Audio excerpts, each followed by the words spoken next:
Je suis très honoré de pouvoir retrouver avec nous dans ce studio l'ancien président de la Cour suprême du Bénin, M. Ousmane Batoko. Monsieur le Président, bonjour. Bonjour. C'est un honneur de vous retrouver sur ce plateau de cette émission Le Bon Citoyen. C'est également un honneur et un plaisir pour moi. Vous avez accepté partager avec nos concitoyens votre point de vue sur cette question assez fondamentale qui concerne le respect des institutions. Vous étiez sur le territoire français. Il y a juste 48 heures, vous êtes descendu pour répondre présent à cette invitation. Une fois encore, merci. À votre suite, j'ai sur ce plateau Landry Angelo Adelacon. Bonjour. Bonjour, cher Hugues. Vous êtes juriste et audacieux défenseur des droits de l'homme en Afrique. C'est un plaisir renouvelé de pouvoir vous retrouver sur ce plateau. Vous êtes également là pour partager avec nous votre point de vue sur les fondements de notre structure institutionnelle. On va démarrer tout de suite avec le président Ousmane Batoko. Président, est-ce que vous pouvez déjà, de façon brève, nous parler de votre parcours avant qu'on ne commence par la question fondamentale qui a recours au respect des institutions dans notre pays? Je vous remercie. Mais parler de mon parcours, je ne sais pas si je suis la personne habilitée à le faire. Je dirais tout simplement que j'ai été et que je suis encore un élu de Dieu pour le parcours que j'ai connu. Je qualifierais ce parcours d'exceptionnel au regard des différentes étapes que j'ai connues depuis ma tendre enfance et jusqu'à ce que je suis aujourd'hui. C'est un parcours de grâce, pour tout résumer.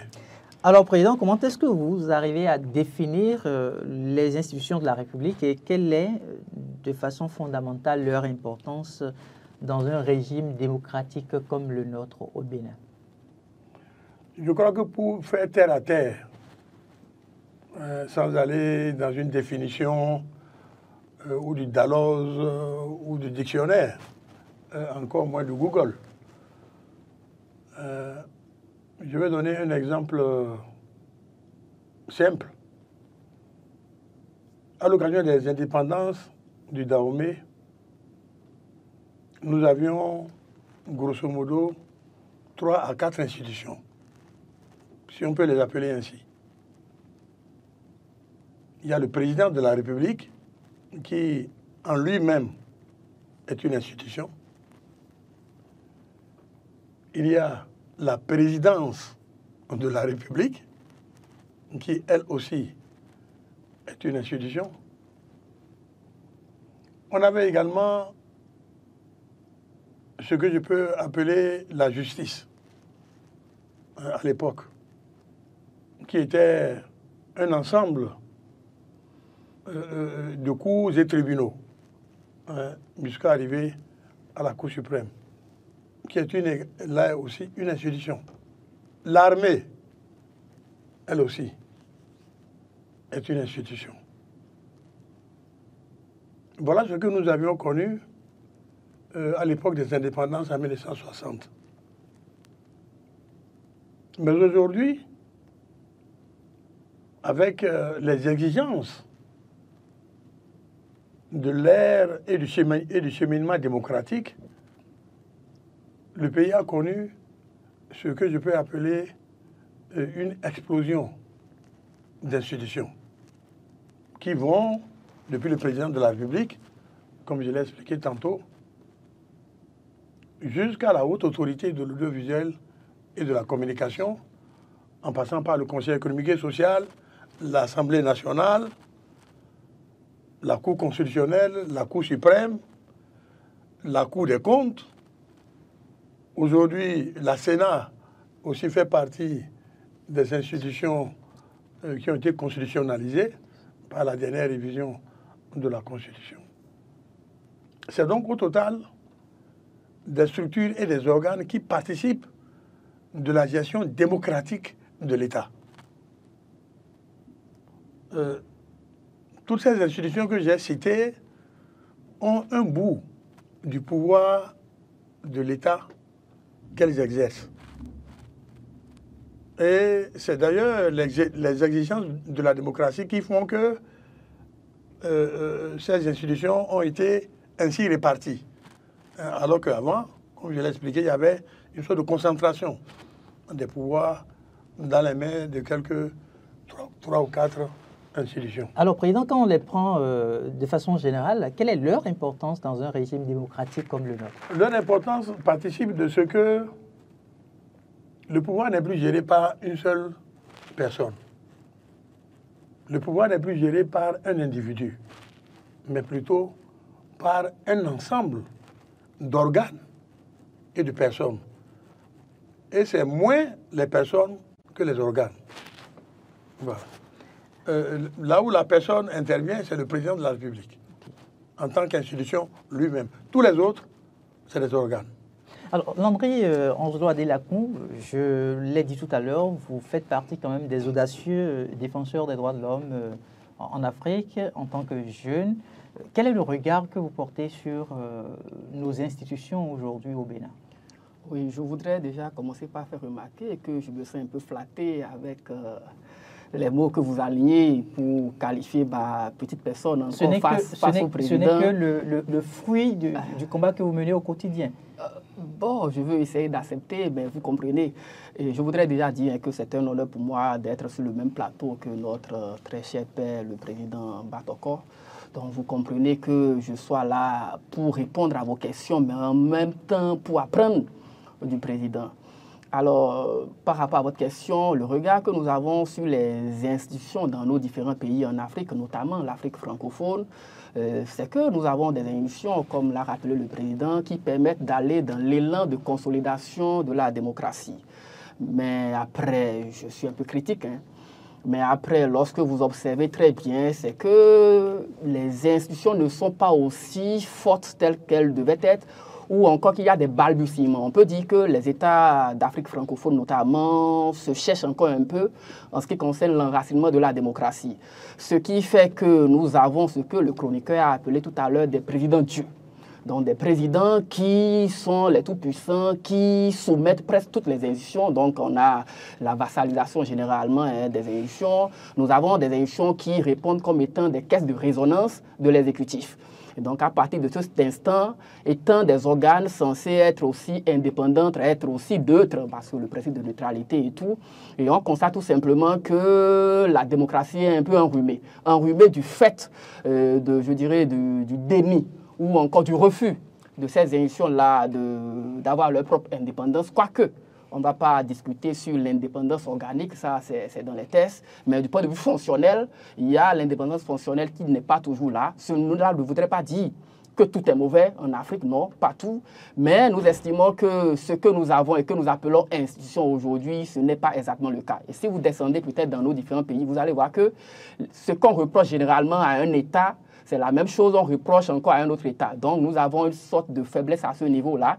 Et les réformes qui interviennent dans la plupart de nos États ne viennent pas généralement consolider, renforcer les histoires. On va revenir sans aucun doute au niveau des réformes. Président, est-ce que vous partagez la même analyse?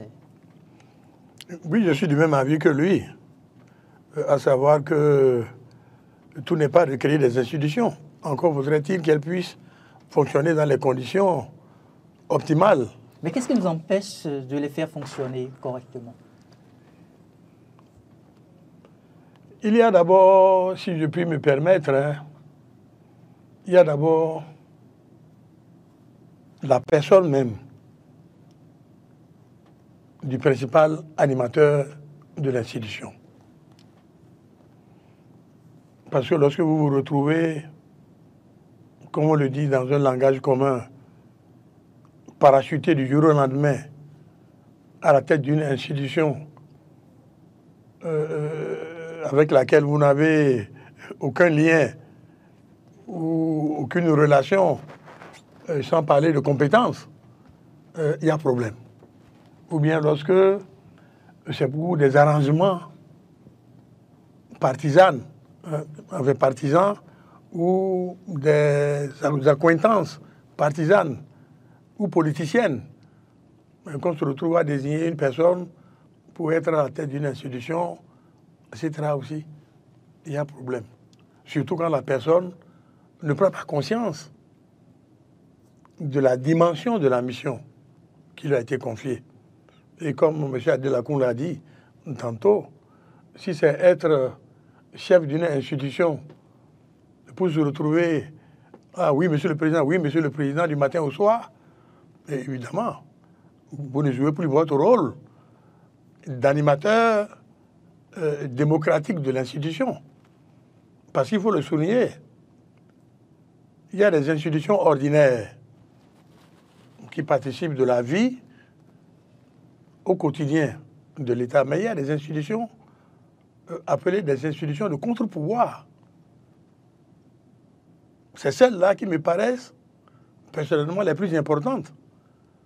Et lorsqu'on ne se trouve pas dans les conditions optimales pour jouer le contrepoids au pouvoir, il y a vraiment problème. Président, est-ce que vous pouvez essayer de nous rappeler ces institutions de contre-pouvoir et nous aider aujourd'hui à faire une analyse approfondie? L'Assemblée nationale est une institution de contre-pouvoir par rapport à l'exécutif. C'est ça. Parce que même si il se trouvait que l'Assemblée nationale et l'exécutif avaient les mêmes origines ou les mêmes destinations politiques, mais il n'en demeure pas moins que l'Assemblée nationale doive jouer un rôle de contre-pouvoir vis-à-vis de l'exécutif. C'est pour cela qu'il est prévu dans la Constitution des moments où le gouvernement vient rendre compte devant l'Assemblée nationale. Oui, mais on a l'habitude de voir quand même des ministres qui sont interpellés de temps à autre pour se retrouver devant l'Assemblée nationale. Bon, comme il y en a qui ne viennent pas non plus. Vous comprenez? Comme il y en a qui ne viennent pas, il y en a qui se font représenter, il y en a même qui ne répondent même pas du tout à la convocation de l'Assemblée nationale. Vous comprenez? Donc il y a l'Assemblée nationale qui est une institution de contre-pouvoir. La Cour constitutionnelle... Avant qu'on aille au niveau de la Cour constitutionnelle, est-ce que vous voulez dire qu'il y a une sorte de largesse aujourd'hui au niveau de l'Assemblée nationale? Je ne sais pas si vous appelez ça une largesse ou plutôt une certaine forme, je dirais, de dilettantisme dans l'exercice des compétences et des missions de l'Assemblée nationale. On ne devrait jamais se retrouver en face d'une situation où des députés introduisent un document de questions-réponses au gouvernement et que ce dernier ne réagisse pas. Vous comprenez? Même si l'exécutif doit réagir pour venir devant l'Assemblée nationale, vous m'excuserez le terme, pour amuser la galerie. Il faut quand même le faire. Il faut quand même le faire. On peut l'inviter pour venir parler de sécurité, mais au lieu de parler de sécurité, il parle plutôt de culture. Bon. C'est des choses qui arrivent. C'est des choses qui arrivent. Mais au moins, il a fait l'honneur à l'institution de s'être présenté. Quitte maintenant aux députés qui l'ont entendu d'apprécier entre le souci de sécurité qui les a amenés à l'interpeller et ce qu'ils ont entendu sur la culture. Président, avant qu'on aille du côté de la Cour constitutionnelle, qui effectivement est aussi une autre institution de contre-pouvoir, je voudrais demander quand même l'avis de M. Adelakoun sur ce mode de gouvernance où l'Assemblée nationale a de difficultés à retrouver la plupart des ministres qui sont invités, par exemple, à répondre aux questions. Je n'ai pas d'avis. Le président nous l'a enseigné tout à l'heure, les difficultés qui sont inhérentes à la collaboration entre l'Assemblée nationale et l'exécutif. On a tendance, quand on dit séparation des pouvoirs, effectivement, mais on dit après la séparation, il y a la collaboration fonctionnelle. Chacun dans son marigot, mais après, comme l'a dit le président, on vous soumet des questions, vous devez venir répondre. Ce que nous constatons globalement dans nos États, et je ne vais pas mentionner d'États, dans nos États, c'est qu'en fonction de ce que l'Assemblée nationale est pro-exécutif, on peut avoir des réponses ou ne pas en avoir. En fonction de ce que la Cour constitutionnelle, la Cour suprême est exécutif, on peut répondre aux, comment on appelle, aux mesures d'instruction de la Cour ou ne pas répondre. Mais qu'est-ce que vous mettez dans le pro? Pro, c'est-à-dire favorable. Nous n'allons pas inventer. On a vu dans un pays d'Afrique francophone un chef d'État, alors qu'il y a eu des décisions qui n'arrangeaient pas, parce qu'il voulait faire quand même des restrictions de liberté fondamentale par rapport à un certain nombre d'éléments, les droits de grève et autres. Donc le chef de l'État a dit à l'époque, choqué par la décision de sa juridiction constitutionnelle d'alors, a dit que pour le moment, la Cour constitutionnelle ne nous est pas favorable. Nous allons attendre dès que la Cour nous sera favorable pour réintroduire. Et dès lors, ils ont attendu, dans l'état dont je parle, ils ont attendu, lorsque la Cour est devenue favorable, ils ont réintroduit, et ça fait partie des premières décisions. C'est ce que je dis pro. Donc, en fonction de ce que c'est proche, vous pouvez avoir des réponses. En fonction de ce qu'il y a une sorte de résistance, vous pouvez avoir aussi des éléments de résistance, ou carrément encore, on peut vous priver de bouger. On a vu avec des juridictions dans des pays d'Afrique francophone surtout. C'est très important. Président, est-ce que c'est normal, cet état de choses, quand on sait que la Cour constitutionnelle fait partie quand même des institutions de contre-pouvoir, qu'un président de la République tienne ces propos qui viennent d'être partagés par M. Adélakun? M. Adélakun est un bon dialecticien. C'est pour ça qu'il n'a pas été amené à être davantage plus précis. Quand je parlais tantôt de la personne de ceux qui sont désignés pour animer des institutions, je parle en particulier de la conception que ces personnes se font de la démocratie. Votre collègue qui a présenté la chronique, M. Akin tout à l'heure, a parlé du devoir de désobéissance. Mais dans un système démocratique, et c'est ma conviction, et personnellement, je l'ai vécu, même si en amont, j'ai senti qu'il y avait des retenues. Même si en amont, j'ai senti qu'il y avait des gens qui se sont contenus pour ne pas m'approcher.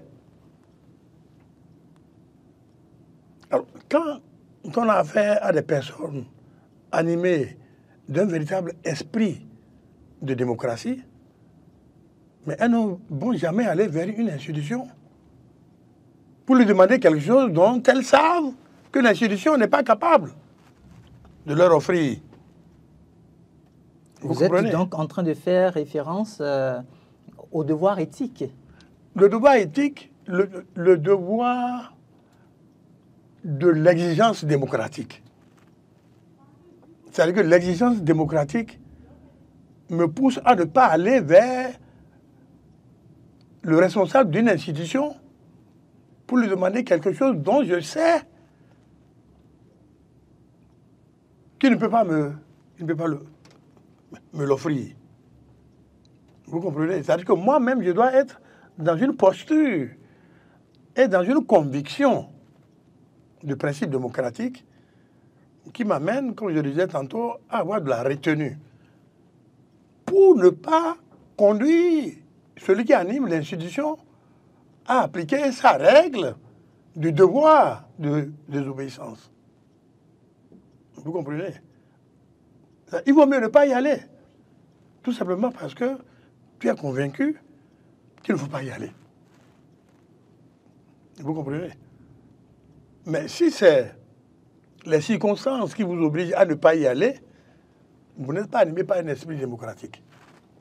Alors, quand on s'intéresse à la Cour constitutionnelle, par exemple, en tant qu'institution de contre-pouvoir, quel est l'esprit qui doit pouvoir animer les magistrats qui siègent là, par exemple? C'est ce que M. Akin a dit. C'est le devoir de désobéissance.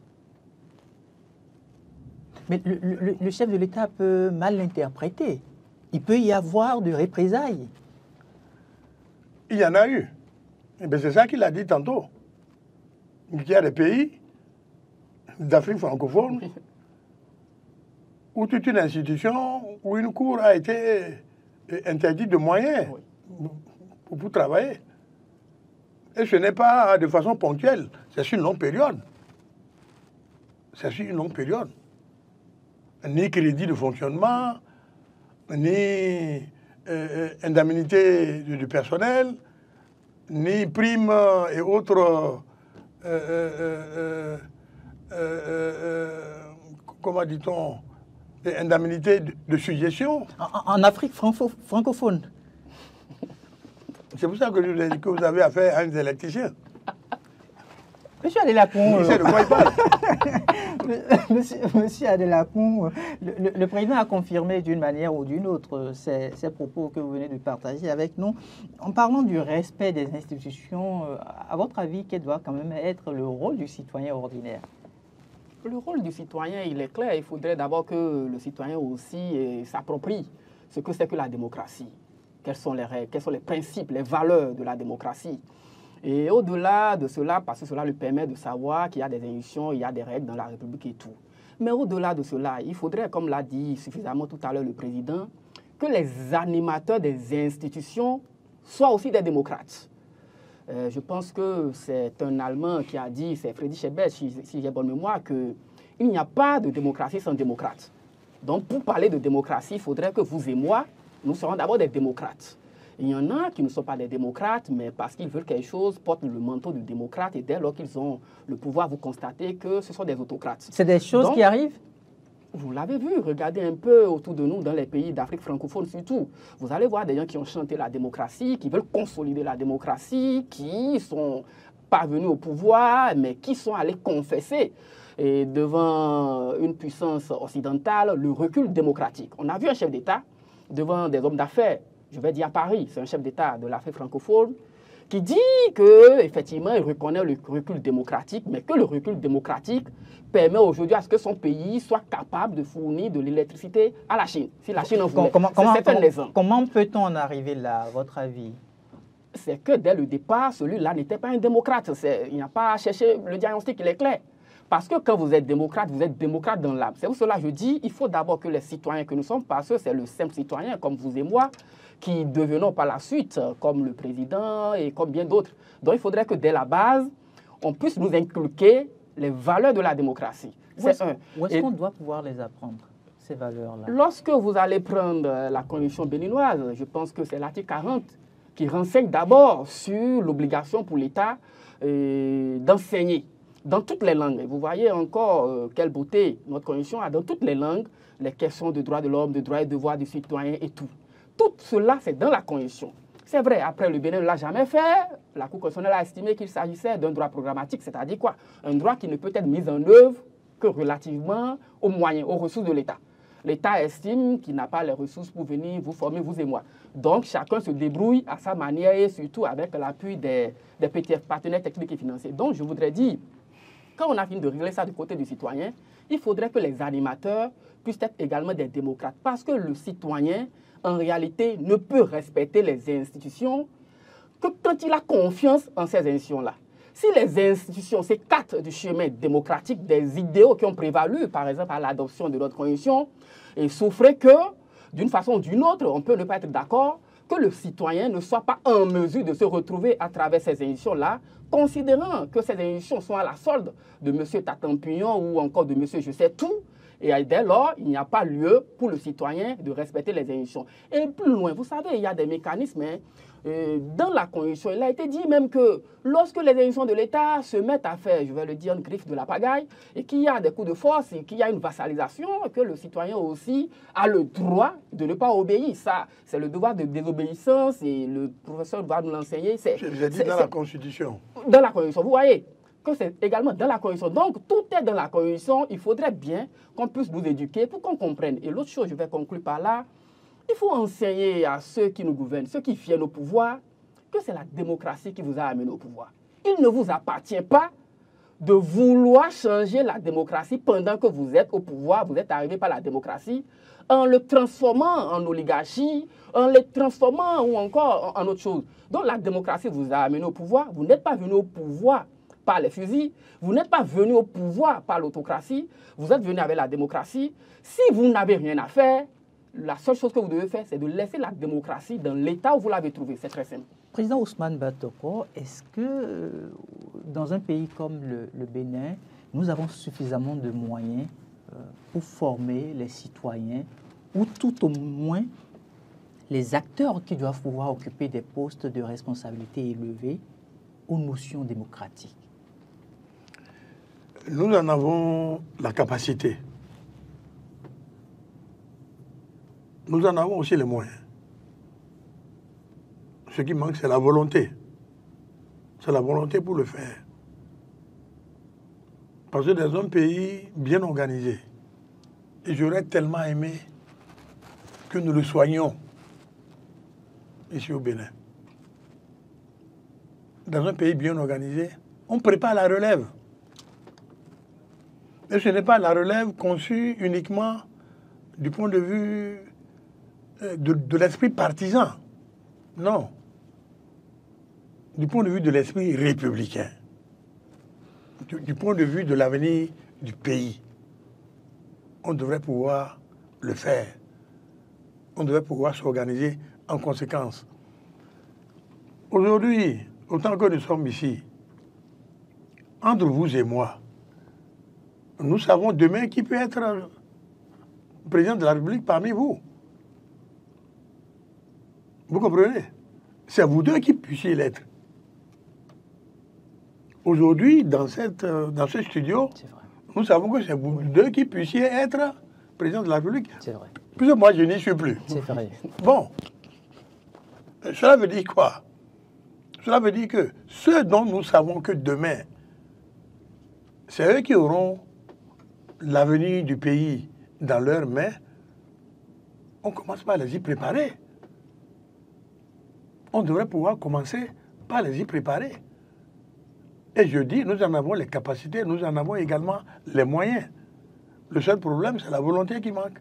Et cette volonté, c'est une volonté politique? C'est une volonté politique.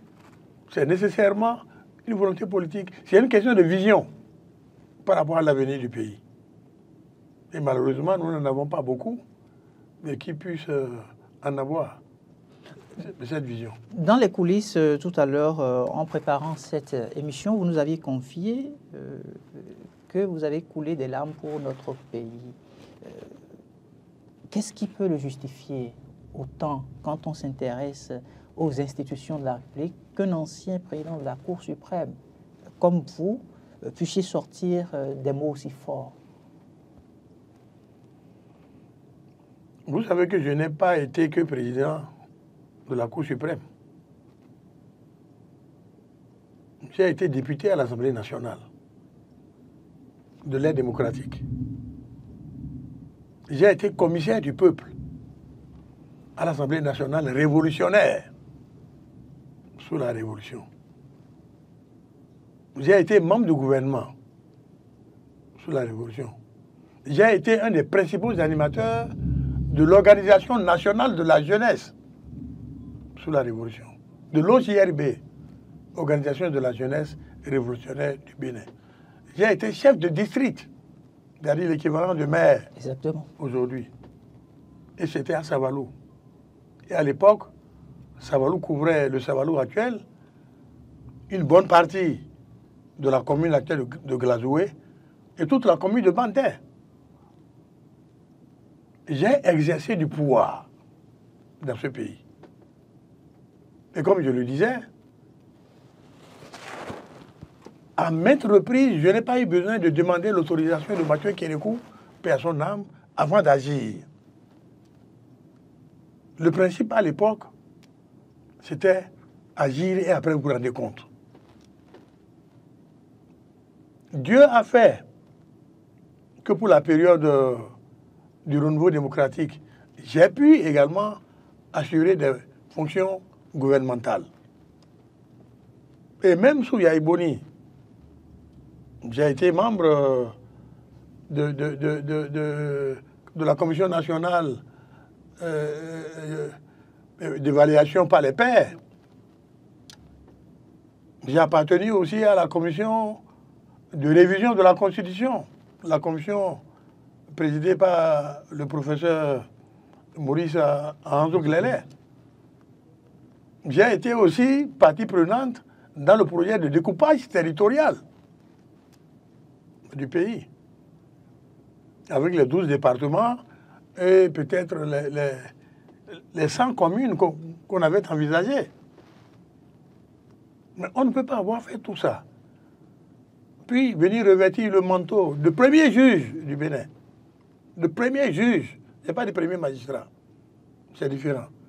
Le premier magistrat, c'est le chef de l'État. Mais j'ai été le premier juge du Bénin. Pendant 10 ans. On ne peut pas avoir fait tout ça. Se retrouver par le fait des hasards à Paris et entendre dans les médias, dans les réseaux sociaux, que le président de la République subit des tentatives de remise en cause de l'ordre établi par les proches du chef de l'État. Les proches du chef de l'État. Ça veut dire quoi? Pour vous, donc, il y a un véritable problème. Nous devenons quoi? Oui, monsieur Sogo. Quand ça se passe comme ça, vous devenez quoi? D'abord, en tant que pays, vous êtes quoi? C'est pour ça que je dis que je plains Patrice Talon. Je plains Patrice Talon. Bien que sur un certain nombre de choses, je ne sois pas d'accord avec lui. Et il le sait. Notamment sur le cheminement démocratique du pays. Il le sait. Je n'ai jamais accepté que des gens comme Rekia Madougou, comme Joël Aïbo, soient en prison. Et quand je le dis, je sais de quoi je parle. J'étais encore en fonction à la Cour suprême. Quand ces deux personnalités ont été incarcérées, je sais ce que contient ce dossier. Vous comprenez? Et tous ceux qui sont également au dehors, je l'ai dit à Patrice Talon, en face à face, faire rentrer tous ceux qui sont rentrés, Monsieur le Président. Je connais et je me rappelle de la date où je le lui ai dit. Et je sais les personnes en face desquelles je lui ai fait cette suggestion. On ne peut pas avoir été ce que j'ai été et me retrouver dans une ambiance où j'entends que des proches, plus que proches, de Patrice Talon ont attenté à son pouvoir. Ce n'est pas possible. C'est-à-dire que je ne comprends pas. Ça là. Non seulement je ne comprends pas, je ne l'accepte pas. Ça voudrait dire qu'il y a un véritable problème au niveau de nos institutions. Je ne l'accepte pas, sincèrement. Président, ça voudrait dire que nos institutions ne se portent pas très bien. Il y a un gros problème. Il y a un gros problème. C'est vrai, j'ai dit que la Cour suprême a fait son audience sur la lettre de rentrée, jeudi dernier, je crois, non, le vendredi dernier. Bon, c'est vrai que le gouvernement fonctionne. Il y a le Conseil des ministres mercredi.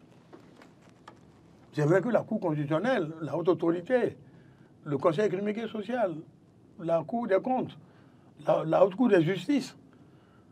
J'ai entendu une interview récemment du président de la Sénat. Bon, c'est vrai que tout ça, là, ça fonctionne.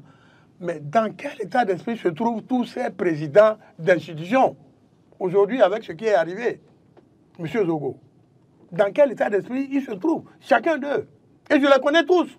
Puisque vous les connaissez, partagez avec nous sans aucun doute l'état d'esprit dans lequel ils se retrouveraient. Mais c'est la question que je me pose. Vous n'avez pas eu la chance de le leur poser, Président, puisque vous les connaissez. Mais je suis rentré il y a 48 heures.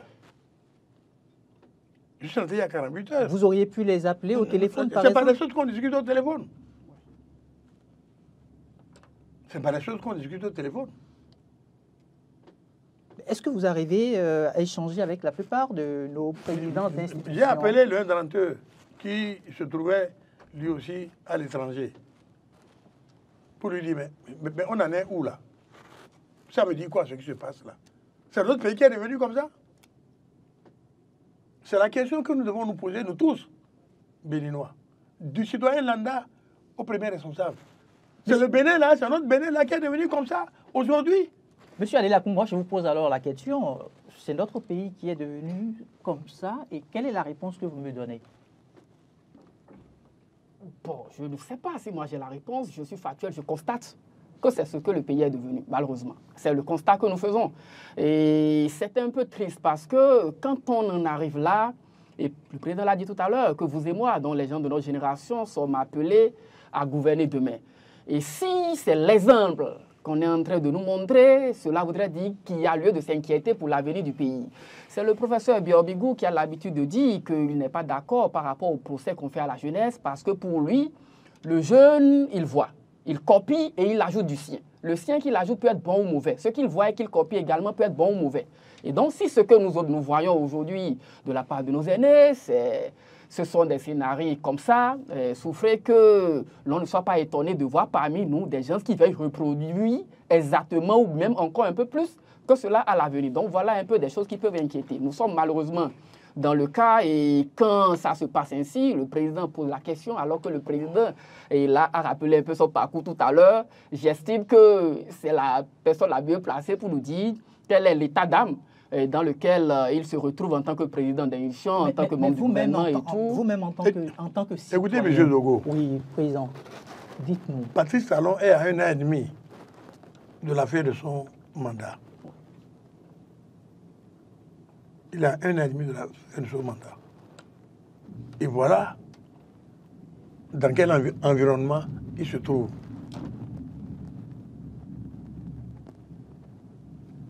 La première chose qu'on se pose comme question, c'est qu'est-ce qui nous arrive? Deuxièmement, est-ce que ce monsieur-là, le premier d'entre nous dont je parle là, a suffisamment de sérénité pour une meilleure préhension du lendemain qui vient de notre pays? Parce que c'est l'avenir de 13 millions de personnes qu'il a sur les épaules. Et c'est pourquoi de pareilles émissions l'aident quand même à comprendre les choses. Mais je ne sais pas si ça peut l'aider. Je ne sais pas si ça peut l'aider. Mais on se dit, mais bon Dieu de bon sang, qu'est-ce qui nous arrive? Nous sommes sur une émission à caractère pédagogique. Bon, mais qu'est-ce qui nous arrive? Et je me refuse de mettre Olivier Bokor et le ministre Omeki dans la posture d'une immaturité politique qui puisse les conduire à de tels actes. Ils sont intelligents. Il est vrai que je connais plus Bokor Olivier que le jeune Omeki. Même si pendant longtemps j'ai gardé une certaine forme de contact avec lui. C'est tous des personnes intelligentes. Mais à la date d'aujourd'hui, qu'est-ce que nous pouvons faire pour permettre au Bénin de mieux se porter? Mais parce qu'on gère mal. C'est ça le problème.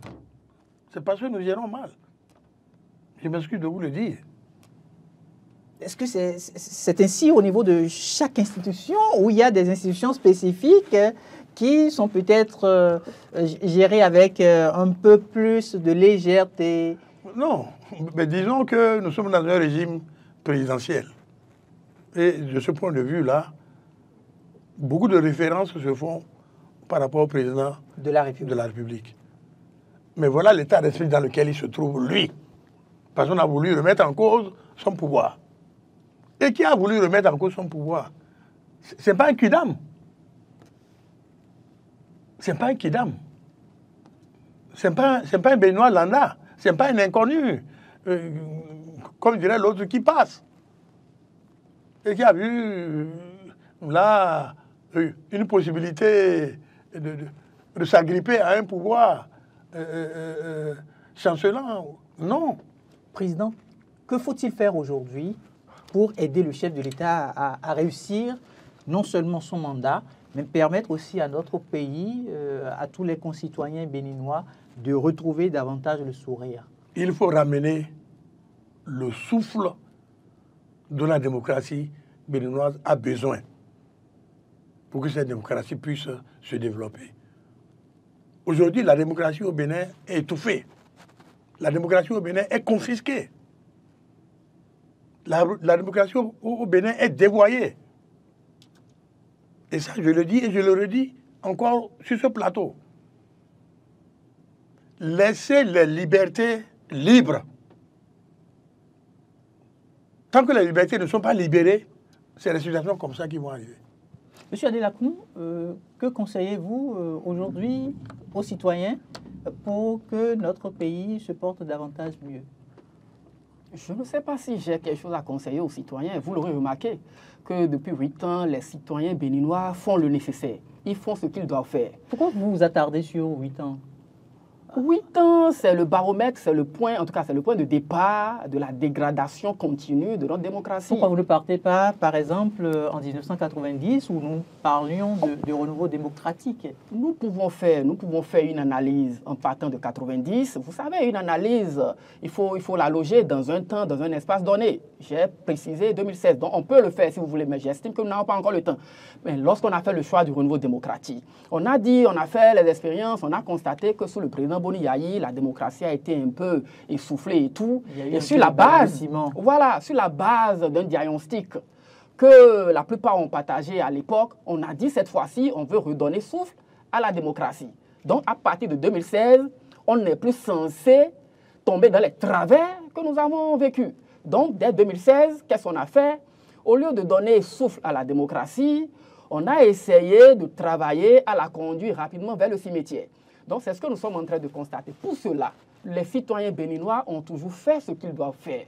Vous allez constater que lorsque vous agissez et que les institutions qui doivent accompagner ne le font pas, vous allez dire quoi? Lorsque on se permet de retirer certains droits et que vous, en tant que citoyen, vous exercez votre droit que la Constitution vous reconnaît et que l'institution qui doit profiter de votre exercice de droit pour dire très tôt, attention, on ne peut pas retirer tel droit, ne le fait pas. Vous allez faire quoi? Lorsque vous, par exemple, en tant que citoyen, vous envoyez une lettre ouverte à l'endroit de l'Assemblée nationale pour lui dire, nous avons investi 13 milliards de francs CFA dans la rénovation d'un bâtiment administratif et qu'il se fait qu'en face de ce bâtiment, il y a le CNHU qui est le centre de référence, jusqu'avant le chic, que nous avons et qui est en manque de tout.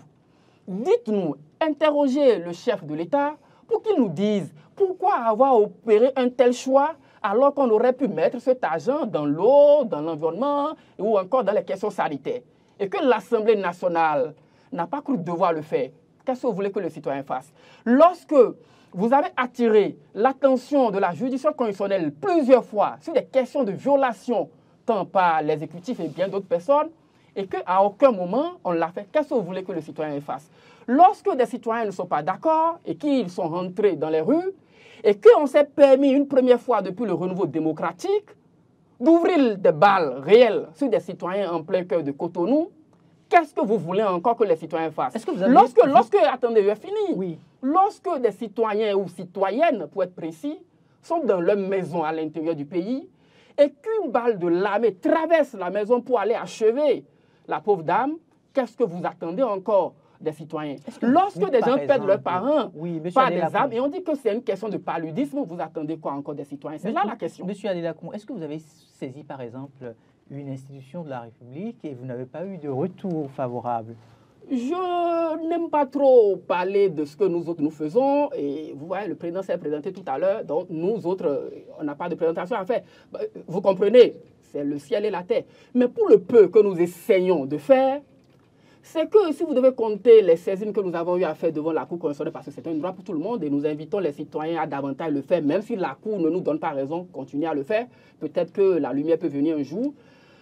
C'est que si vous comptez, on aura au moins une cinquantaine de requêtes depuis 8 ans, devant la Cour constitutionnelle. Mais vous n'avez jamais eu de retour? C'était un peu mieux au temps du professeur Oulon. Vous voyez, quand vous allez prendre la décision du préfet Toboula où il a érigé sa ligne rouge, vous allez chercher. Et toute modestie gardée, nous avons obtenu gain de cause et la Cour a cassé à l'époque. Ça voudrait dire que quelque part... Même avec le maire Luc Atropo, nous avons eu à gagner des décisions. Que ce soit dans l'affaire de l'étudiant qui a été tué à Parakou et Loadogo, nous avons eu à gagner des décisions. Ça voudrait dire nous avons saisi aussi au moins par 5 fois la Cour africaine des droits de l'homme et des peuples. Oui, nous avons aujourd'hui saisi saisi par 3 fois la Commission africaine des droits de l'homme et des peuples. Par exemple, la question du code électoral, par exemple, la suspension de GovTV. Ce sont des questions qui nous intéressent, sur lesquelles nous agissons. Mais quand vous finissez, qui est-ce qui respecte? C'est l'État. L'État est représenté par qui? Le président vous a suffisamment décliné un peu ce que c'est. Donc si l'État décide de ne pas respecter, nous n'avons rien. On ne peut que crier, on ne peut que continuer à parler et ils vont continuer à tuer ceux qu'ils peuvent tuer malheureusement. On va clôturer cette émission. On reviendra sans aucun doute sur d'autres numéros, mais votre mot de fin en 30 secondes. En 30 secondes, je voudrais vous remercier pour l'honneur que vous me faites de me mettre, et je ne dirais pas à la même table, mais un peu proche de notre cher Pépé, le président Batoko. C'est un grand honneur pour moi. Et je sais déjà que l'émission va beaucoup circuler avec la présence du président. Et donc, je voudrais vous remercier suffisamment pour cela. Ce n'est pas tous les jours que nous avons cet honneur-là. Et je vais garder cette émission-là particulièrement pour moi. Merci beaucoup, monsieur Adelakoum, pour votre participation également active à cette émission. Président Ousmane Batoko, que conclure en attendant de vous retrouver sur d'autres numéros de l'émission Le Bon Citoyen? En tout cas, merci de nous avoir invités, M. Adelakoum et moi. C'est heureux pour moi d'avoir eu en face un vis-à-vis porteur. Merci, monsieur le président. D'abord en raison de sa jeunesse, mais également en raison de sa vivacité d'esprit. Et également de ce qu'il attend faire pour l'avenir. Parce que c'est à vous que cet avenir appartient. Merci, monsieur le président. Je voudrais tout simplement dire que je plains mon frère et ami Patrice Talon. Je le plains. Pour ce qui lui arrive là, je le plains. À 1 an et demi de la fin de son mandat. Il a encore le temps, comme dirait l'autre, de ramener les choses rapidement à la normale. Merci beaucoup, monsieur le président Ousmane Batoko. Mesdames et messieurs, vous l'avez compris, ce sera donc pratiquement tout pour votre émission Le Bon Citoyen. N'oubliez surtout pas que votre engagement civique est essentiel pour construire un avenir meilleur. À très bientôt.